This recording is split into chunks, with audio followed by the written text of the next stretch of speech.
Hello, everybody, and welcome back to the Pregame Network podcast. This is episode 57. My name is Dan, joined by my bestest pal, Anthony, as per usual.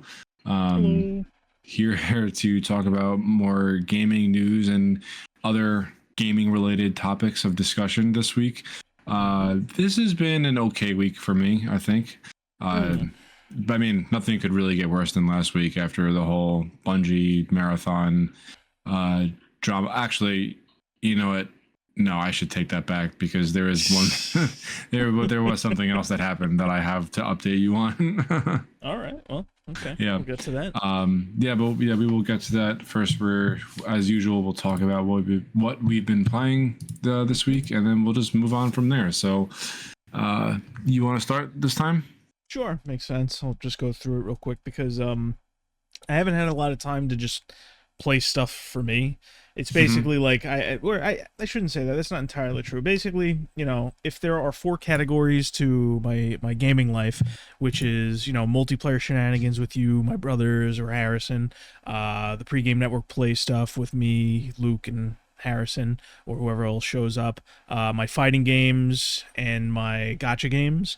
I've hit those 4, but no gaming stuff where I just sat down and played. So for the gacha stuff, I did some Girls Frontline, some Genshin, just did some events, just enough to get the events done, nothing crazy. For the pregame network play stuff, me and Harrison are still going through Fatal Frame, that old survival horror game, making some progress. He's playing, not me. I can already, just looking at it, I'm identifying a lot of the jank I remember from when I played it last. But overall, it's a fun little survival horror game. A little hard to play, but the atmosphere is good, all that. And on a whim, because Harrison and Luke love to just fucking kill me with this stuff. They love to just absolutely destroy me. I'm just like, okay, guys, what do you want to play? What do you want to play so badly? What's the next game we're playing? And they decided that we're going to sit down and do a full playthrough of the Elder Scrolls 4 Oblivion Remastered. Jesus. I've been watching Luke and Harrison play that, kind of swap on and off. I don't have much to say about it. I already ranted about it when it first came out, but that's what we've been doing for that. And then other than that, for my fighting games, I've been doing Street Fighter and Guilty Gear, the usual stuff. The one thing I will say, the one thing I did get to try is just out of the blue, every now and again you like to check the Game Pass, what got added recently, and I noticed Xbox pushed out this new thing called Retro Classics. Did you see that pop up at all? Yeah, I didn't really look at it too much, but I did catch my eye just because, I mean, it's a combination of the artwork and what the title implies, but that's really about it. But please educate me.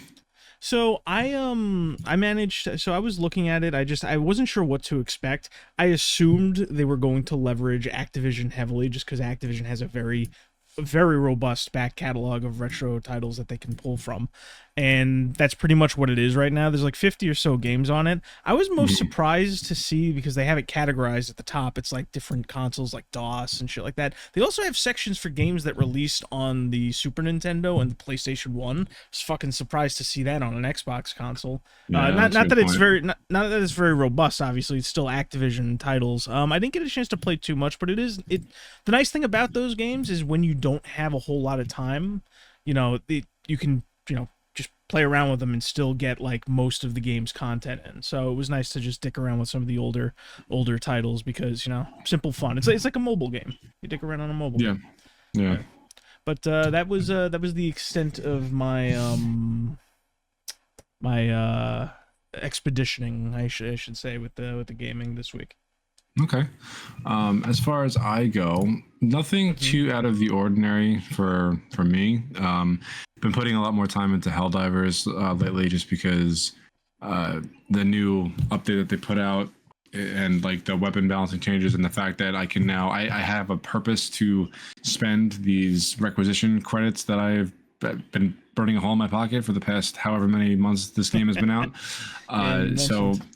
Every match that I play, I'm getting at least 5,000 credits or whatever it is, maybe a little bit less. But every attachment that you unlock for a gun is at least 5,000. So I've just kind of been throwing my money at this store because I have nothing else to spend it on. But you could also, so I didn't mention this the first time, but in addition to weapon attachments, you could also do weapon camos, which is pretty cool. But it's just based on weapon levels. I think it would have been a better idea, in my humble opinion, to just have the weapon attachments be based on level and the weapon camos be based on kills. Like no critical kills, nothing like that. Just the kill count with a gun. Like the more you use it, the more camos that you get. Also, the camos are kind of bland in my opinion. For a game like Helldivers, I feel like they could have went a little bit on the wackier side. Not as far as like full-on weapon skins or anything like that, but just like the paint job on the camo itself, that would have been cool in my opinion. Beyond that, we played a little bit of the finals lately with Luke and Harrison. And we also started playing Splitgate 2 as well. I knew I was forgetting something. Yeah, we played quite a few multiplayer games. We played around a little bit. Yeah, I've been bouncing back and forth between Doom: The Dark Ages and Doom Eternal as well. I'm trying to figure out which one I like more, and I think I like the Dark Ages more. I really do wish they didn't take away the glory kill animation like selection that Eternal has, but man, that shield is just way too much fun. Like I would rather have the shield than to be able to do the glory kills in the way they are in Eternal. So I think that kind of speaks for itself. So I'm gonna go with the Dark Ages. It took me like a solid 2 weeks to figure that out, but between bouncing back and forth, yeah, the shield is just way too much fun to not prefer over Eternal. So, Doom: The Dark Ages wins for me. Anyway, so in addition to all that, I've been doing a decent amount of Darktide. We also did a Darktide run the other night. Yeah, that was a good time because those Mortis trials, the roguelite mode, you can just get nutty upgrades. Like I kept on tossing my box of grenades, and every time I kill something with the grenade explosion, there's a 10% chance to create another grenade explosion. And I toss one grenade, and like 30 seconds later, the explosions finally stop. It's just so much. It's great, so much fun. The last game I'm going to mention is Pizza Bandit. We played Pizza Bandit.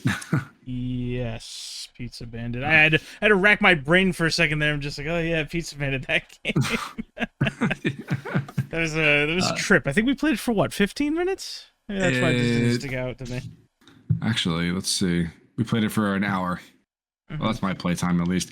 Oh shit! Speaking of which, they let me into the alpha test. I have a new title in my library because it's shown up twice in my recently played games. The Pizza Bandit and then the Pizza Bandit title card with the demo ribbon over it. I'm like, why is it here twice? And then I hover over the first one and it says, "Oh, alpha test." I guess it let me in. That's pretty funny. So yeah, that's really about everything. Yeah, Pizza Bandit is something I'm willing to revisit later, but it is like you and Luke definitely got more out of that than I did because it's very rudimentary, very janky, very early. Yeah. And my understanding is that like this was initially revealed and put into a playable state like 10 months ago or something like that. Like it's been cooking for a while. Yeah, pun. I made the same fucking thing when we were done playing.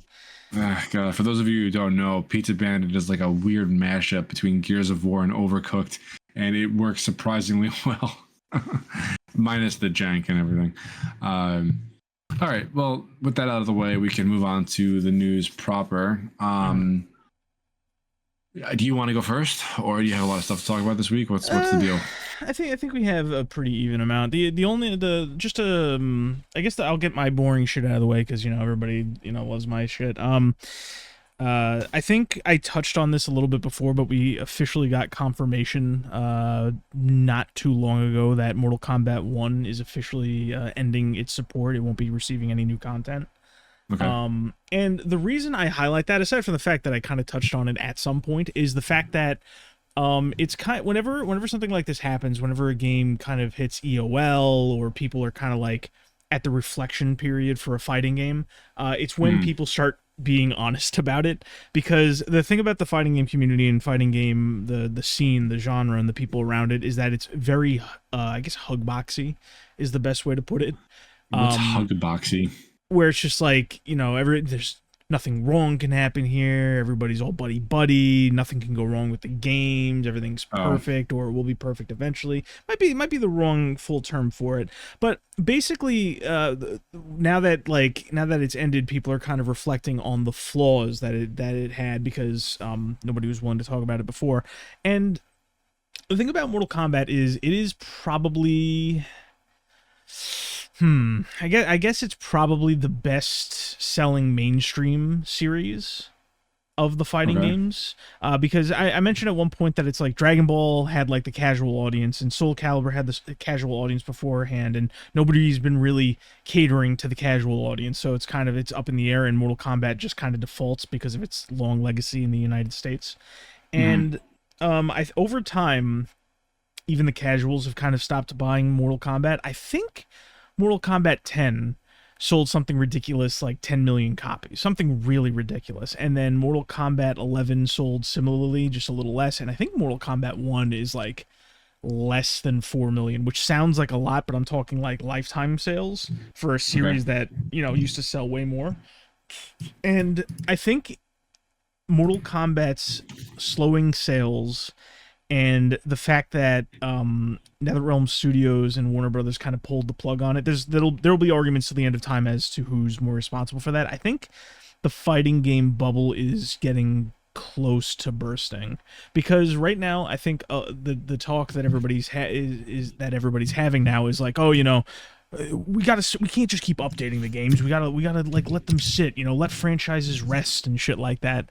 Hmm. Because for the longest time, fighting games and their sequels were kind of like they were almost like Call of Duty releases, but instead of like yearly, it would be like the game releases, it gets its content, and right as the content wraps, the next game is announced or is in the process of being developed. Like I think the weirdest example of this was probably Street Fighter 4 and to Street Fighter 5, where like Street Fighter 4 had like plenty of legs left, like it just wrapped up its content, and like it could have lasted for like another 3 to 4 years, but they kind of rushed out 5 for the competitive circuit, and that's also part of the problem. And I guess where I'm going Yikes. with this is just like overall these series are running themselves ragged, and it's getting to the point where they're all either constantly trying to change things up to net a wider audience to justify constantly running the games ragged, or they're playing it super safe.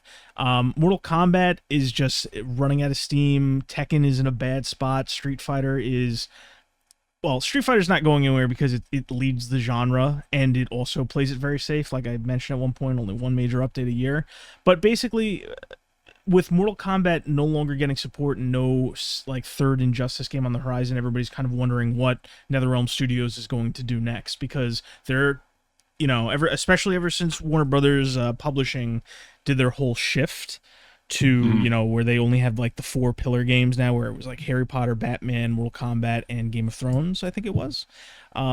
Everybody like, what else can NetherRealm Studios do if they're under the thumb of Warner Brothers? Are they going to rush into another Mortal Kombat, which would be disastrous for the IP with the way that it is? Who knows? But yeah, Yeah. so I just think between everybody kind of like turning their attention to how fighting games in general are kind of riding themselves down, and how like the momentum from like the big boom like a decade ago is kind of out, and all these new controversies where you have predators and shit in the community, and people are dying, people are getting molested, shit like that. It's just I think we're getting close to seeing something, especially if City of the Wolves didn't sell as well as it needed to, which everybody says it flopped. I'm not entirely sold on it flopping, but I don't think it, I rambled about this at one point. I don't think it sold to match its expectations with the marketing. So, and they immediately threw $2.5 million into the yearly circuit prize pool. So it's just like, if that investment doesn't like make sense year after year, like what's going to happen? So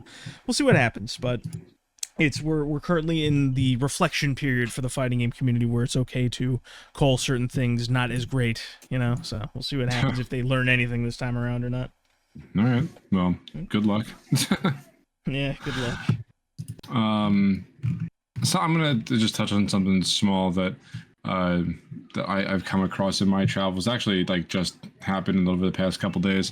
Have you heard anything about the new resurgence of Star Wars Battlefront 2? I actually have, and I think wasn't it? I don't know what came first. If it was like something happened that made people go back to play it, or if it's because like the developers or one of the developers said like, "Oh, we'd love to get the band back together to make a 3," and that got people interested again. I don't know what's the chicken or the egg in this situation, you know. But yes, I did hear the player bump. Yeah, I think the developer like saying that they would love to make another one, that didn't hurt, obviously, but for a while the Battlefront 2 servers were just completely fucked, and you couldn't really play anything because there was I don't remember exactly what the problem was. I don't think it was a hacker. It could have been, but their servers were basically just like non-functional. You couldn't log into the game, you couldn't play it, couldn't do anything. And now they issued a patch and they fixed it, and now like people are flocking to it like wildfire. Like on Steam at the moment, there's 15 almost 16,000 players in game right now, and that was like it was not like that, like, you know, 48 hours ago or whatever it is. A 24-hour peak was 18,000, and I'm trying to find like where it spiked. It spiked on May 24th. Yeah. So yesterday. So it's very, very, very new. And I don't know why I don't know why it spiked, but the game went in the last 30 days was 16,000 players. So didn't it, that was its all-time peak, right? Yeah. Yeah. You know, its all-time peak is 18,000. Oh, I swear to God, these are just Steam numbers. Yeah, I swear that on Steam it broke its all-time peak. Yeah. Oh well, I mean, let's see. Yes, it did. Yeah, that was the all-time peak was 6 hours ago. So it's like fresh, very, very fresh. Okay. And people are saying that DICE is gonna make another one now because this game is doing so well. Again, this is just on Steam. I have no idea what the console numbers are, but I think that, you know, them making a Battlefront 3 would be a net positive, and I think it could also be a really good safety net in case Battlefield 6 comes out and it's not like the banger that it needs to be. So I don't know, I thought that was just something small that was worth mentioning. Let's see, other than that, do you remember last week I was talking about NetEase doing a reveal for Destiny Rising, the mobile version? Yes, and we talked a little bit about the differences between the two, quality of life and all that. So they had their reveal, and I'm not going to go over like any one thing that they revealed. I instead want to focus on I want to focus on the game on like a macro level, because Destiny Rising is pretty much the sequel that all Destiny 2 players wish that we would have either like gotten as far as the DLC goes or another game or whatever, but it's on mobile. And the main sentiment that I am taking away from this, just by watching the reactions online and reading all the comments and everything, people are begging NetEase for a PC client, and they don't even care if it's like if it has gacha mechanics. They just want people are hungry for more Destiny, which is kind of crazy to me since we just wrapped up this 10-year story. But people want more. But people fucking love Destiny, and they love the world. They love the mechanics. I know you have your opinions on it just based on that side. No. But what I was getting at is that, like, you know, we talked a while ago when we were talking about because at the same time as Destiny was going into like a new era, untethered from like the story it had been telling for a decade, Final Fantasy was going through the same. And it's like when stories and chapters wrap up, people do still want to continue. You know, there's that like resting period, obviously, but in the end, you know, there's more adventures to be had, and you know, you just kind of hope they stick the landing, you know, narratively. But the problem, I think the problem is, and a lot of people tend to not realize this, is that a video game, when the story is poor, can still be carried by gameplay and gameplay content. It's the problem with a lot of these games isn't just the fact that, you know, oh, the story is disappointing, oh, the story is not up to my expectations, which is important, don't get me wrong, but it's the fact that a lot of these companies just drag their feet with content, or they lose their edge, or like, you know, the same way the players are relaxing, the developers kind of fall into this relaxing period where it just doesn't make sense, you know. It's just maintenance mode.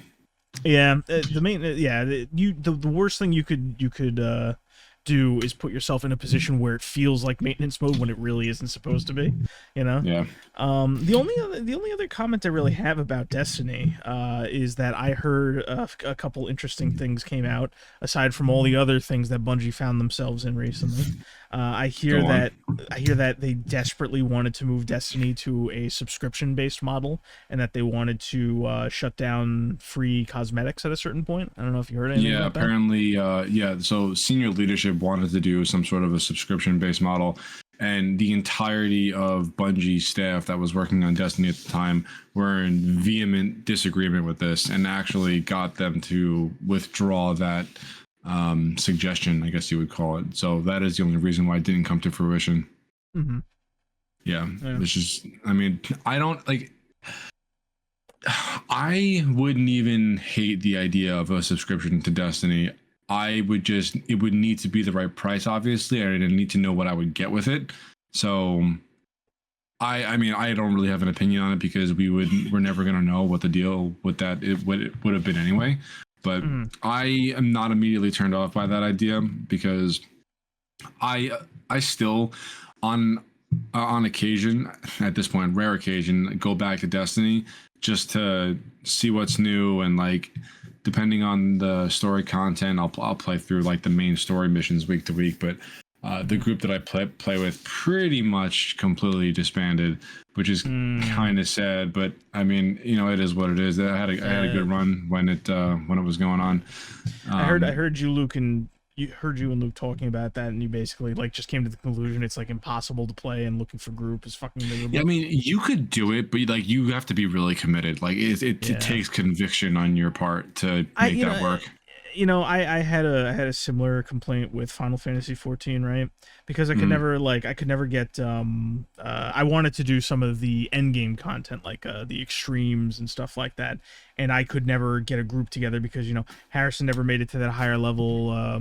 Joe would struggle to find other people to work. Like, you basically need 8 people to commit total. You know how it is with these games. And 8 people's a lot for a raid. No, it is. And I'm just like, listen, if you would just like this part pissed me off. This is a personal gripe, by the way. So basically, as is most MMOs nowadays, there's like a thing you can queue into to find groups to play, right? Mm-hmm. And there is like this stigma in Final Fantasy 14 where like the community kind of soft enforces not using that system for higher end content in Final Fantasy 14, right? Like, basically, like, if you go into that queue, you're going to be in there for hours, and if you do find a group, like the handful of times I've managed to find a group using Extreme Party Finder was like, I joined, a guy was in there who was like a higher, like he acts as like a quote unquote mentor player. He had a macro to say, hello, hi, you seem to have queued into the party finder for an extreme dungeon. Just so you know, we as a community, we use the looking for group where you're supposed to communicate with other people. He dropped that macro and then left, and then the group fell apart.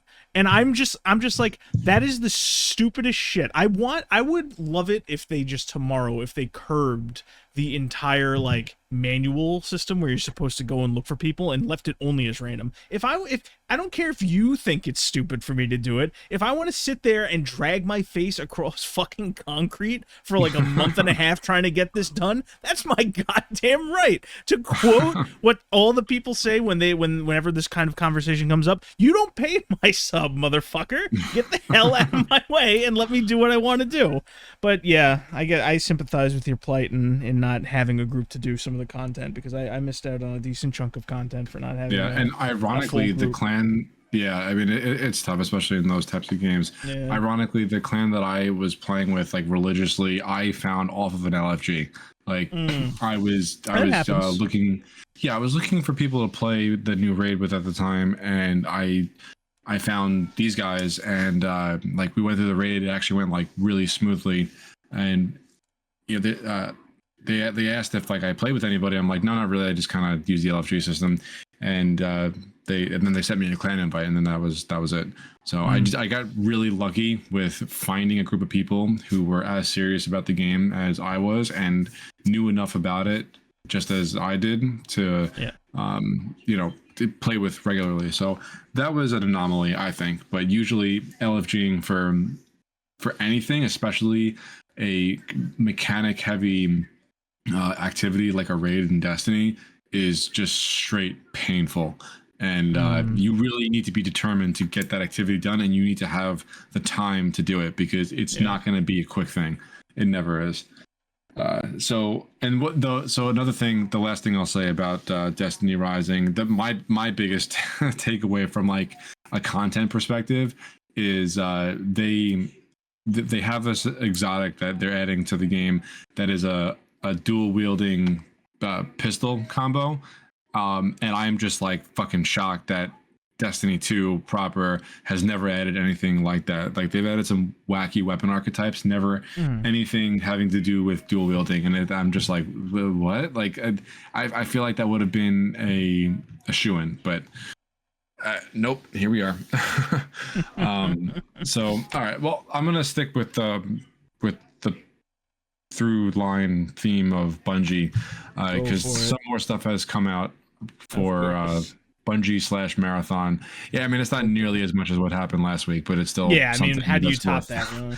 Yeah, that's worth mentioning. So for one, a bunch of ex-Bungie devs came out and bashed Bungie senior leadership. And I mean, this was like par for the course. Like, this was bound to happen. Their quote was extremely toxic and humiliating, and like, it was just not a good environment to work in. And you know what, like, that makes total sense based on the way that they're running their games right now, or running their game.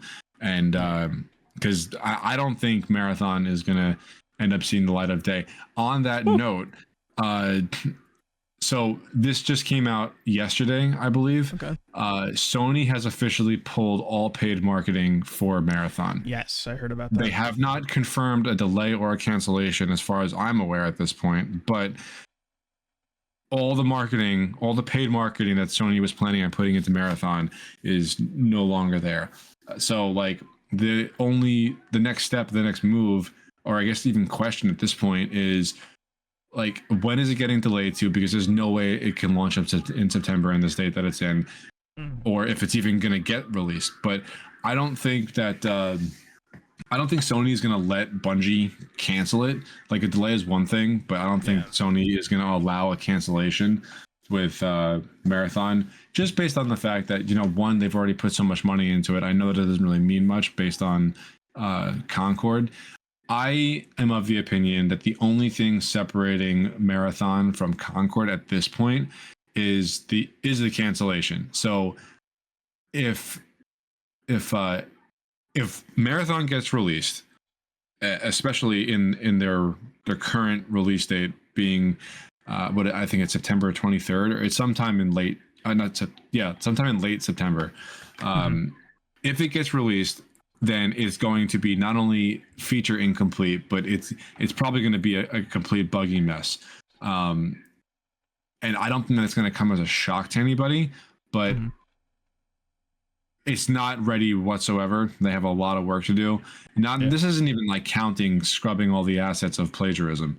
This is just the game at a base level.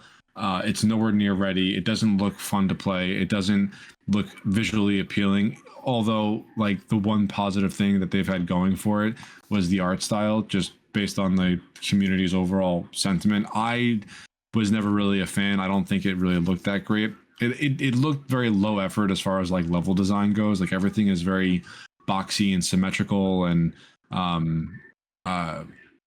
blocky, I guess, would be a good adjective for it. But it just felt like it lacked creative vision, in my opinion. And I mean, everyone is entitled to an opinion, but I just don't think it looked that great, which is part of the reason why I was never really impressed with it when I first saw it. But anyway, Sony is pulling all the paid marketing. So the next question is it being delayed? If so, when? And the only thing separating it from Concord is is a cancellation, because even Concord leading up to its release did not have the bad press that Marathon has. And by like, yeah, people called it like uninspired, not original, trend chasing, blah, blah, blah, blah, blah. Marathon has all of those things, but add the plagiarism scandal on top of that, and this will be the worst gaming flop of all time if they end up pulling it. So I think that the only route that Sony has at this point to save face is to delay the game, let them release it overall, but they're going to have to pull some miracle out of their ass to make the game at least interesting to play, because like this isn't for anybody. The casual fan base for PvP games, you know, if they're familiar with what an extraction shooter is, if you die, you lose everything. Like that's just going to feel terrible to a casual player. The hardcore players, they would rather just go and play Tarkov. So it's not for the casual and it's not for the hardcore. So I don't know who this game is for. It's not for the Destiny player base, because we would rather just play something PvE. This game, it's just doomed. It's doomed. Like there's no way it's going to be successful. So it's just, I'm at a point where I'm waiting to see how it's going to explode. Okay. Because it's going to be that way. Yeah, that's a good way to put it. My only comment, and I've probably said this before, is that, you know, I agree with a lot of the sentiments you have and everybody is currently having. The only thing I'll add of note is that my understanding is that, and I think I've said this before, is that a lot of the balance changes they did during the playtest were to the detriment of the people who were the few people who were actually had good they actually had good things to say about the game. So they're already on the wrong track. Like they make the same mistakes so many other people do, where they just make bad balancing choices early. And the only other thing I really have to say about this, and if I repeat myself, I apologize, but this is really just, there's only so much to say on this, is that I think they're going to be hard pressed for a delay.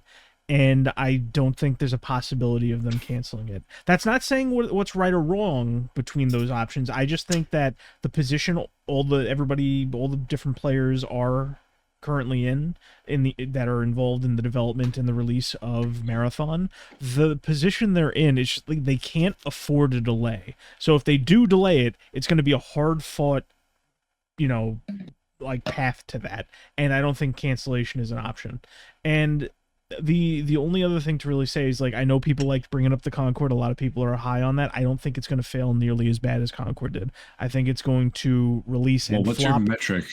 What's your metric as far as failing as bad as Concord? Because it doesn't get much worse than a game being live for 2 weeks and then it being shut down. What was the final sales number on Concord? Do you remember? Not great. Let me double check, because it was a ridiculous low number. Let me see. I mean, the all-time peak player count for Concord was like under 5,000 or something. It sold 25,000 copies. And they issued refunds. No, yeah, it's not like they were missing much. They issued refunds and everything, but my point is it only sold 25,000 to begin with, which is ridiculously low for any game, but that's abysmal for a AAA, quadruple A, whatever it was classified as. But for Marathon, I would say that I estimate what? This is tough. So I would say Marathon, in order for it to be a Concord level failure, it would need to not break 100,000 copies. And I don't think that's possible for them. I don't think they'll. You think it would do more than 100,000? Not much, but like maybe 150,000. Like on the current trajectory they're on now, you know. Yeah, but I think the Bungie name still is going to carry a lot of weight. Like, yeah, they're in the middle of this like awful controversy and scandal, but yeah, I mean, this is only the people who are like really into the gaming sphere really know about this. If you're just a very casual fan that pays attention very passively, and you know, you have your own life, you have kids, you have a job, you have your responsibilities, like, and you don't really consider yourself like a hardcore gamer, which is the majority of the core gaming audience. You're you're not really gonna look for this type of news, and it's still a game that's made by Bungie, who made Halo and Destiny. So I still think it's going to carry a decent amount of weight, and it will get sales just because of that. Mm-hmm. Well, I was just lining up exactly what, like everybody keeps throwing Concord around. The Concord was a special something. Like I anticipate Marathon failing, but it's not going to be earth-shattering quite like Concord was. I just want to set everybody's. I want everybody's. I don't know. I disagree. I think it's going to be sell a close like second. You think it's going to sell south of 100,000 copies? I don't know. It is early. I'm not gonna hold you to this. I'm not gonna hold you to this because this is all guesswork. Like, I would say, like, when we're like a month away from release, when everything is settled, and we'll have a better idea of exactly what to expect. But right, like, things are very grim. I think Bungie's gonna be in a very bad position when Marathon eventually does launch. I just don't see like his Concord level, that would like kill the studio, right? That would put it on permanent Destiny watch forever and never make a new game ever again, right? Like that's where they would end up. Yeah, it would. But even Concord didn't have this level of bad press leading up to launch that Marathon does. Like it Marathon is in a lose-lose situation. Like you either cancel it, which both Sony and Bungie just cannot afford to do for a multitude of reasons, or you delay it, and then now you're putting it one in the same release window as GTA 6, and two, I mean, how could you possibly fix this game? You'd have to completely rebuild it from the ground up, and that's not going to take a year. This game has been in development for 6 fucking years. Yeah, I would say it's easier than we think. But the problem is the whole art asset fiasco. They are pretty much in a position where they need to rework like more, not everything, but like close to it. So yeah, I don't know. Yeah, it's a lose-lose. Yeah. And I'm I'm just waiting to see how it's going to crash and burn. Not if, but it's going to happen eventually. So very eager to see how that is handled.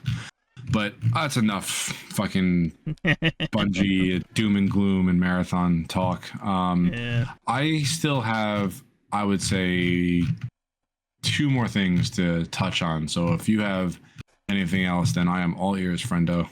Okay. Well, there's like a kind of small thing. Did you hear that the FTC officially dropped the Microsoft Activision case? I know it's way late, but like, they officially dropped it. They're no longer investigating it or anything like that, so they're done with that. So now it's not a monopoly, and they're allowed to close the acquisition or whatever it is. Yeah. It says so. The whole thing is like, public interest is served by dismissing litigation, blah blah blah. I mean, it's already gone. Like, at what point, what are you gonna just say? Like, we actually found out this is kind of a monopoly. Let's break it up. Like, it's a little late. Not that they couldn't do it. They actually would, but like, I don't know. I remember looking back at this when the case was going through the different regions. I mean, it looked like Microsoft wasn't going to have much of a problem anyway. But so it's official. There's nothing in their way. The merger went through however long ago at this point. It's all done. Whatever that's worth with Xbox. I mean, good for them, I guess. But more exclusives, please. Now that you have the means to do it. But I don't think that's going to happen. Yeah, we'll see what happens, man, because like, what was that date again? Like, they wanted a certain amount of Game Pass subscriptions by 2030 or 2032, some far off amount. We'll see what happens with Xbox. There's a rumor, as there are always rumors, and I'm sure we've talked about them at some point. But like, they're saying that they want the next Xbox to come preloaded with Steam. See, the problem with Xbox rumors, right, is because like leakers and insiders will rush out the door and they'll just go, "Oh my god, the next Xbox is going to be running off of Windows in some form." And I'm just like, "You stupid bastard. Already running off of Windows." Exactly. So like, I can't tell if it's just the fact that like, that we finally have a new substantial rumor, or if it's just like some guy on the inside heard something he was unaware of and then is already talking about like pie in the sky hopes, because it's just it was literally a Windows 10 kernel with an Xbox Xbox skin or UI slapped on top of it. I mean, now it might be Windows 11 off of an update or something, but it was literally a Windows OS kernel with an Xbox UI. It's been that way since the Xbox One. So it's like it's just and I get it. Like that's part of the reason Xbox One emulation is actually very far ahead. I don't know if you don't follow any of this shit, but Xbox One emulation is actually very advanced for its time. You know, it's like you can't emulate the PlayStation 4 or anything yet. That's still very early on, but the Xbox One, because of that Windows overlap, is very easy to emulate. And easy enough for them to be further along, but so I mean that's just Xbox One won that case in the end, and we'll see how that pays off in the future with their strategy, you know, because everybody's kind of in the shitter right now. All right, well, I guess we could move on from there also. Go forward. All right, so I'm gonna touch on one thing, and then I'm gonna jump back to you, and then I'll talk about my last thing. So there's been some Battlefield developments in the past week for Battlefield 6, obviously. So the first thing that I came across was that there was a bunch of gameplay footage leaked from the current build of Battlefield 6, and it basically looks like Battlefield Bad Company 2, but updated for today's consoles and hardware, which is like such a positive thing for all of the Battlefield fans out there, that like I cannot overstate enough like how good of a development this is, because 2042 was just fucking garbage. Everyone knows that. Battlefield 5, it has its own following, but it's no Battlefield 1, certainly no Battlefield 3, 4, Bad Company 1 or 2.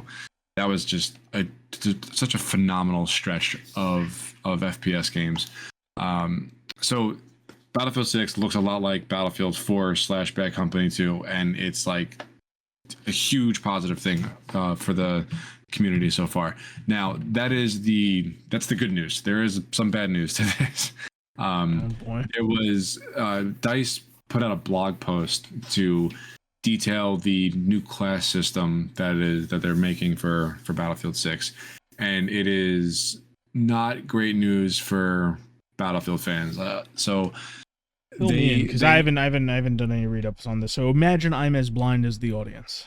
Okay, so you know how Battlefield classes have traditionally worked pre-2042, yes? Mm-hmm. Or do you need a refresher? That I know. Okay, so you had 4 classes. You had support, or I guess they just called it assault. I think assault, recon, support, engineer, right? There you go. Yeah, and you only had access to certain weapons and gadgets depending on which class you decided to play as. For Battlefield 6, according to DICE, they still have those classes with, I think, 2 more that are still under wraps right now. I don't know what they could possibly be, but there's 2 more. But they confirmed that every class will have access to every weapon that that will be in the game. The only thing that classes are going to do, and as well as gadgets, I believe, the only thing that classes are going to do are give you like slight gameplay benefits depending on which class you pick. So the example they gave was that the recon class could use any weapon, but if you're using a sniper or a DMR, you can hold your breath for a much longer period of time than you would be able to with the other classes. And people, especially Battlefield fans, are not happy about this. And I think that this is a bad direction to go in, because you're just blurring the lines in between what a fucking hero shooter is and what Battlefield is supposed to be. So to be clear, if I'm understanding this correctly, the weapons can be used across all classes now, but yes, they will be optimal when used with the class that would traditionally use those weapons and have them exclusive. Am I understanding that correctly? Yes. Yeah, that's basically the size of it. And it's basically what Mass Effect 1 did. Yeah. Oh, okay. Well, Mass Effect 1. Mass Effect 1 had each class had different weapon proficiencies. Oh, yes. I'm not a proponent of this. I think that Battlefield has a very clear identity, and they're messing with a near perfect system for this game that doesn't need to be fixed. And like, because everything that we've heard up until this point was that they're going back to their roots. The destruction is like on a whole new level. The maps are designed really well. The gameplay plays great, and it's just Battlefield 3/4 and Bad Company 2 updated for modern hardware, and everyone liked that. And now they're coming out with this evolution of the class system, and it's just not what people want. And like they're listening to people just enough to seem like they're doing all the right moves up on the surface, but they're still saying that, hey, we know better than you, and this is how the class system is going to be, but nobody wants it. No, like hardcore Battlefield fan wants it, and I have to agree with that. Like, it's just not, that's not the right move for a Battlefield game.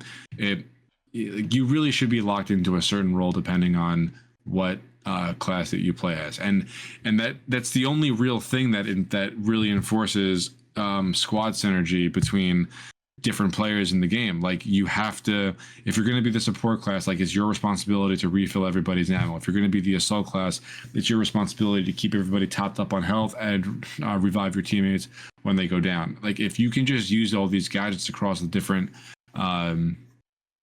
classes and the different weapons, like, it defeats the purpose. So I don't think it's a good idea or decision, and I think they'll probably get major backlash for it and then be forced to change it. But like, the fact that they're just trying to shove it down our throat is no bueno. Well, we'll see what happens, because the thing, when I hear that and I look at that, I kind of say, so that feels like a concession kind of thing, right? Where, like, in a game where you have that marketing, as you say, where it's just like, we're going back to our roots, we're gonna bring this back to the beginning. They want to kind of have their cake and eat it too, where they also want to be able to net some players with some freedom of stuff. Because I can think of a few people that we know that would be happy at, like, the weapon restrictions being lifted, and I think that as long as they respect, like, the optimal play of, like, if you want to be that healer, you want to be that support, you got to be that way, It would be one thing if it was just like a blank slate that you could attach any gadget and any weapon that you want to it, But it's not quite at that level. Doing. Well, is that so? It's for like all of the skills and everything? I believe so. I could be wrong about the gadgets, but I know it's for the weapons. Because if it's, I know it's for the weapons too, but if it's also for the gadgets, that's where you start running into that questionableness, But like, I don't know. I'm kind of with you where it's like the identity is set a certain way. Why mess with it at all? But it definitely feels like they want to kind of, that's like their wider audience moment in a game that is supposed to be back to the roots. Is that concession. So here's a quote. Okay. Essentially, you'll be able to run whatever weapon type you want, regardless of your class, just as you can in 2042. The same goes for the majority of gadgets and throwables, save for a handful of signature gadgets that will be locked to each class. However, to still encourage players to stick to typical behaviors of their role, there will be signature weapon categories and traits too. The signature weapon system works by giving a class a bonus for using the expected weapon archetype. The example given is that recon players will benefit from increased breath holding duration if they use a sniper, a buff that other classes won't receive. The signature trait attempts. Okay, we know all that. All right, maybe I'm blowing it a little bit out of proportion, but I mean, to your credit, like I said, I do agree with you that, like, they need to maintain class identity. I think that works for the identity of Battlefield. That's really the way it should be, at least in the mainline entries. But I do think that, like, I don't know. I've been burned so many times by slippery slopes. I kind of get what you're saying, Yeah. It honestly feels like if this is as far as they go with that kind of, like, balancing for a wider audience, like, the Battlefield is still in a good spot. This new Battlefield, right? Yeah. But I share your concerns when it comes to identity or it going further than this. But, I mean, we've talked about this new Battlefield ad nauseum, how it is the most heavily tested and allegedly the most receptive to feedback, so it's possible they hear this one sticking point. Who knows where it goes? Yeah. Well, I mean, that's the Battlefield news that I have this week. Yeah. I mean, it's both good and bad news, so we'll see how it shakes out. I'm still very excited to see some sort of a gameplay reveal trailer or whatnot. I think they are going to be at not the Game Awards, the Summer Games Fest I feel like I heard that somewhere, but I can't really place it wouldn't surprise me if they had something to show, some kind of like, I guess not trailer, but like an update where it's an official trailer with this new content. Who knows? Because we still technically haven't seen official marketing from this new Battlefield. So who knows? Yeah. All right. Well, the last thing I'm going to talk about is the Warhammer Skulls event was this past week, that's the Warhammer video game showcase event thing that they do every year, and they just Games Workshop shows off all the games that the different developers are making for the Warhammer universe. Most of the stuff is 40K based. This year there was only one Age of Sigmar thing that they at least that I can remember off the top of my head. But they announced a lot of really cool stuff. There was like a handful of the strategy games that they're known for. I know that Rogue Trader is getting a sequel, and the same guys who did Rogue Trader are making a different CRPG called Dark Heresy, where it's going to be the same type of gameplay and everything, but a different story. So that's cool for the people who enjoy that. Rogue Trader was received really well it was just received really well. So it's cool that they're getting another chance to do another type of game in that same vein. Yeah. Warhammer 40K Space Marine is getting a major facelift in the form of I guess you can call it a remaster. It's definitely not a remake, but it's called the Mastercrafted Edition. Yeah. What? There's so many of these weird new in-between remakes and remasters, but yeah, but I was not expecting this at all, because I mean Space Marine 2 is, that's out and about, and that scratches that, Space Marine fantasy itch. Yeah. So I think it's cool that they went out of their way to give Space Marine 1 a complete like visual overhaul, and they reworked the audio engine, and they did a bunch of other things. I mean, I don't want to play the trailer while we're recording, but they did a bunch of stuff to bring it in line with like modern day standards. I think they also overhauled the control scheme as well.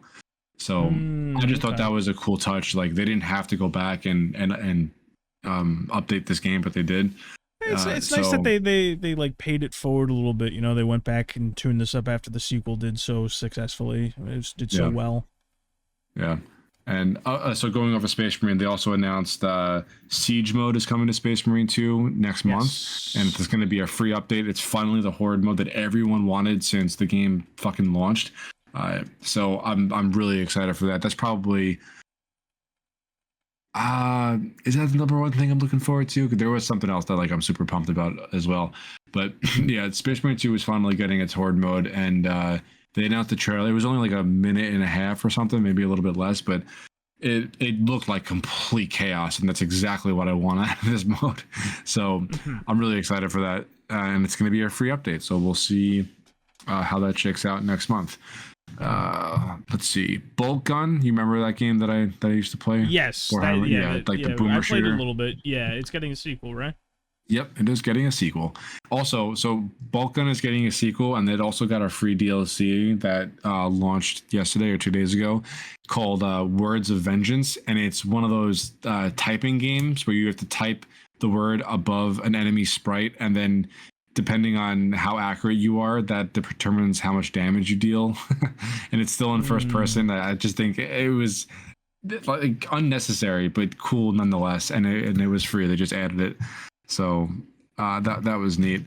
The last thing from the Warhammer Skulls event that I'm going to touch on was that Warhammer Darktide is finally getting its new class. For its first new class after 2 years, which is kind of crazy. But it's the Arbites class, which is a Cyber Mastiff. So it's a dog. It's a oh Jesus, what's the name of that archetype called? Not like a Beastmaster or a Summoner. Like what the fuck is it called? With like a little companion. Do you know what I'm talking about? I'm stumbling here. No, I'm drawing a blank too. Well, whatever. So it's a whole new class with a whole new upgrade tree, and you get this little dog buddy that you can sick on enemies, and it looks like it's going to be great. But this is a paid DLC. Everything that Darktide has added so far has been free. This is its first paid piece of content. I think it's like $8. Like it's not crazy whatsoever. But yeah, that was the Warhammer Skulls event, and nothing but W's in my opinion. Like they really didn't have one thing that wasn't like great to see for the audience that likes those games. Yeah, so the nice thing about the Warhammer, especially like just in general, like as somebody who's not necessarily big into the lore or whatnot, it always seems to me that when you look at it or you see an announcement from it, they always get like anywhere from average to like just really good content across multiple different gaming genres, like be it RTSs or boomer shooters or experimental shooter like horde shooters like a Dark Tide, or an action game like a Space Marine. There always seems to be just a good offering, to fill any niche. So it's a nice. It's definitely, I can only imagine what it's like being a Warhammer fan, because, I mean, they deal with a lot of bullshit, especially in the community, and with how some of the higher-ups in the creative section deal with that, and, they're kind of bought into some of the modern Kool-Aid, but a lot of the third-party teams that come in and work on additional gaming content seem to have them set up rather nice. So yeah, the Warhammer video game scene is, like, kind of crazy, because there's a ton of Warhammer video games. Yeah, there's a ton. The vast majority of them are not good, and they just kind of don't get talked about. It's like the community, the world over, has just kind of sweeps them under the rug and doesn't mention them. Yeah, I mean, from what I've heard is nowadays, like there's a shit ton that are really, really good, but like there's some old ones or some niche ones that I've heard a lot about. Like I know people like the Mechanicus games, people like Rogue Trader. You've talked about Darktide. We've talked about Space Marine. Bolt Gun's kind of new. So there's another one. Was it Inquisitor? Dawn of War. Dawn of War. Inquisitor Martyr. It's like the isometric ARPG. Yeah, there's something called Legions. There's a lot out there. I know a lot of the older ones, like you mentioned, they like to sweep under the rug, but at a certain point, it just kind of clicked where like there's just a lot of average to good games that suit a niche. Nothing phenomenal. It's not like go ahead. The majority of the Warhammer games, like I said, like they're not great. Like they're not these like overly positive received titles. But as of late, most of, if not every Warhammer game that's come out, like in the past anywhere in like the 2 to 5 year range, have actually been really good. And it's kind of crazy to see like something happened in Games Workshop's like decision making abilities when they give the license when they license out the rights to the Warhammer IP to these different game development studios, because like, okay, Darktide did not start out that great, but the core foundation of that game has always been fantastic, and they just had to fix everything else around that. And now it's finally at that point, and it's a fantastic first-person shooter. Space Marine 2, it's sold gangbusters and has nothing but positive press around it. Bolt Gun was a great little boomer shooter that had all these like little fine details put into the game that you wouldn't appreciate unless you were a Warhammer fan. The Space Marine 1 is getting this like facelift that they did not need to do, but they're doing it anyway. Dawn of War has always had a kind of its own cult following for an RTS game set in the Warhammer universe. It's something clicked over the past couple years, and their decision-making ability to determine like who is the best studio to make the game, and like what is the type of game that we should make. Things started working, and every Warhammer game that's come out in that time frame have been like pretty fucking good. So I'm very, very happy with the scene of the Warhammer video games right now. Like I can only imagine what it's like to just be in love with the universe. And like I said, issues aside from like the top down creators, but with like in charge of the lore, but like, and just have like a smattering of like ways to experience this in addition to like the core tabletop experience, because like I said, there really is a game for like 80% of the genres out there. Like, what are you missing? Yeah. Rhythm game, gotcha game. Like, come on. Yeah, it's been it's been a crazy ride to be a Warhammer fan. And like I don't even play the tabletop, and I finished 3 books in a trilogy recently called The Night Lords, and they were way better than they had any right being for just, you know, silly Warhammer books. They were written really, really well, and I just loved. I listened to them on audio. I loved every second of all 3 of them. They were really good. So like the Warhammer properties, like all over the place in all forms of media, and I mean their weakest part was probably the games, just because like the volume of games that there are, and most of them are not great, but recently they've all been very good. So like I said, happy about it. I can't wait to see more. But that's pretty much all I got. Yeah. If you have anything else. No, I think there's not much. There's a few things as always that we can push off to next week, just because I don't have anything small, you know, and I know it is we're about at the end of our rope here, so so more next week. But no, that's pretty much all I've got. Yeah, that's about it for me too. So if you are still listening, thank you very much for listening. This was episode 57 of the Pregame Network podcast, and we'll be back next week with some more fun stuff to talk about. I can't wait to see another marathon update from now until then. Like, it's gonna happen, so I'm just waiting it out. We'll see what happens. We'll see what happens with marathon specifically after like they not rebound, but like they decide what their next move is. You know, after this first terrible showing and series of events. So yeah. So again, thank you for listening. This was episode 57, and we'll be back next week with whatever we find in the gaming realm to talk about that we find noteworthy. So yeah, thanks, and see you next week. Bye. Bye-bye.